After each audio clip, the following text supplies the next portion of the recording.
La fase de aplicación de medidas urgentes para atajar el problema de suciedad que venía padeciendo el monte supuso todo un éxito a la vista de los resultados y el estado actual de las zonas más conflictivas. Parke bat izateko, ideiarekin elkartu ginen, horrekin aurrera egin genuen, ondoren hitzarmena prestatu genuen, ondoren prozesu parte-hartzaile bat ireki genuen. A continuación se abordó la segunda fase, cuyo objetivo era ordenar la red de senderos y zonas de tránsito de personas, dando así un respiro a una vegetación castigada por la multitud de pasos y rutas que se habían creado de forma natural con el paso de los años. Contando con la colaboración de la Federación Navarra de Deportes de Montaña, la Asociación Internacional de Ciclistas de Montaña INVA y un nutrido grupo de voluntarios, se procedió al diseño y marcaje de las vías más apropiadas para cada tipo de uso: caminantes, corredores, amantes de la bicicleta y paseantes en general. Bidezka berriaren helburua da guk erabiltzen dugun arteko harremana gero eta gehiago hobetzea eta gero eta gehiago inguru giroa errespetatzea. Esta señalización, cuya interpretación resulta muy sencilla, se basa en tres elementos.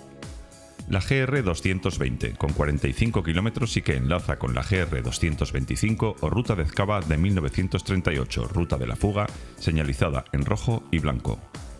Esta señalización blanca y roja indica que es sendero de gran recorrido, tanto para paseantes como corricolares, etc.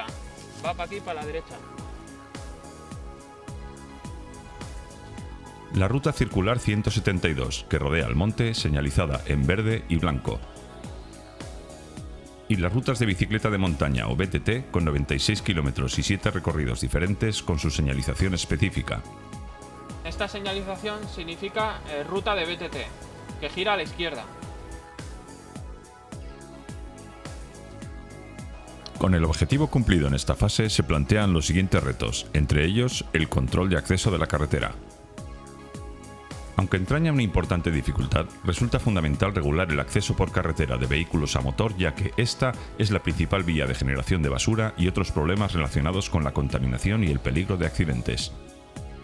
Se trata de un tema delicado, ya que los usos son tan diversos como el acceso a fincas particulares, el mantenimiento de servicios o el acceso de personas con movilidad reducida. Yo ánimo de Sevilla y de Sevilla está todo llenito. Está claro, yo que soy asmático y la... Otro importante reto es la recuperación del patrimonio cultural.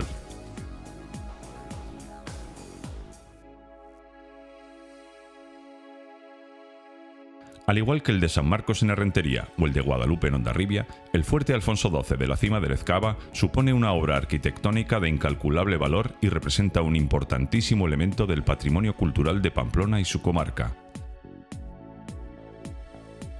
Desgraciadamente, esta joya arquitectónica se encuentra en un importante estado de abandono, lo que impide cumplir el deseo de muchas personas de visitarlo y apreciar una parte importante de nuestra historia.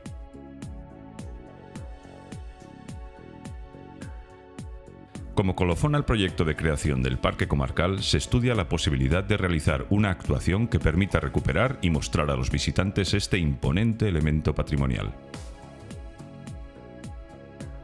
Tal y como se planteó desde el inicio, seguimos avanzando paso a paso con el objetivo de que los únicos límites sean el bien común y el deseo de la sociedad a la que se representa.